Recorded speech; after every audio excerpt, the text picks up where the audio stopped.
السلام عليكم ورحمة الله وبركاته. ازيكم حبايبي، عاملين ايه؟ يا رب تكونوا بخير.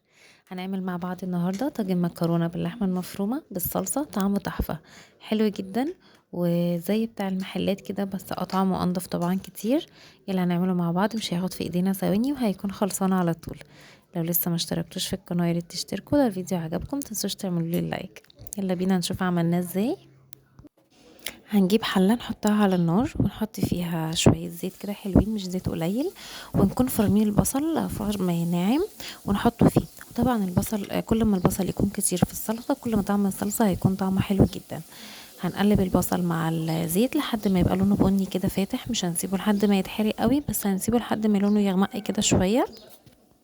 واول ما نلاقيه بدأ ياخد اللون الحلو البني اللي انا قلت لكم عليه، هنزل عليه بمعلقه ثوم، بهريسه فلفل احمر، وهنقلبها مع البصل، وهنديله تقليبه كده حلوه لحد ما ريحه الثوم تظهر وتبقى ريحته جميله. وهننزل عليه بالطماطم المعصوره، طماطم تكون تقيله يعني ما تكونش محطوط فيها ميه كتير معصوره، بس تكون تقيله. تمام. ولو الطماطم مش لونها احمر قوي نحط بابريكا او معلقه صلصه عشان تخلي لون الصلصه احمر وحلو. بس زي ما قلت لكم كده، هو البصل بقى لونه حلو، هننزل عليه بالطماطم المعصوره، مش طماطم مش خفيفه يعني، حلوه كده وسط.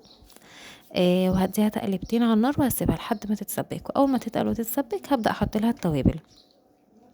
التوابل هتبقى عباره عن معلقه صغيره من الفلفل الاسود والكمون والكزبره والملح وشويه من 7 بهارات، وبس كده. وكتروا من الكمون والفلفل الاسود، هو اللي بيدي طعم حلو قوي لصلصه الطماطم.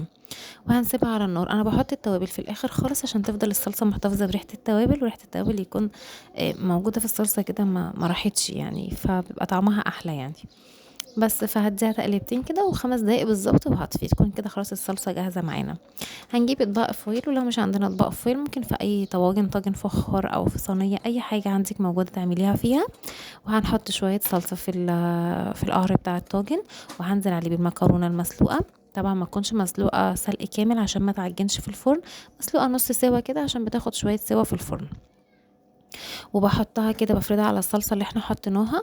وبعد كده بنحط اللحمه المفرومه اللي احنا معصجينها، وممكن نستبدل اللحمه المفرومه بفراخ او بكبده، اي نوع لحوم انتوا عايزين تحطوه، ممكن من غير لحوم خالص وبيبقى طعمها حلو جدا وتحفه. وهنحط على الوش شويه صلصه تاني وشويه رشه فلفل اسود كده لو بتحبوها سبايسي، حاجه بسيطه كده يعني، بتدي برضو طعم تحفه. وهنغلفها بالورق الفويل وهندخلها في الفرن.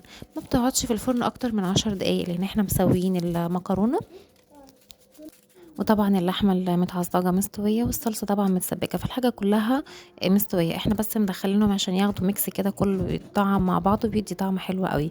ده طاجن صغنون لبناتي الصغنونه، عملت لها برده في طاجن فويل زينا عشان تبدا تاكله يعني. وبألف هنا والشفا، هيعجبكم جدا وطريقته سهله جدا وبسيطه، بس بيبقى طعمه تحفه.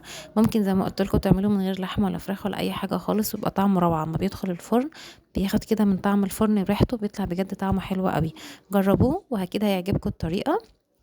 متنسوش تحطوا لي اللايك لو لسه مكملين الفيديو لحد دلوقتي، وحطوا لي تعليق حلو كده، وبالهنا والشفا.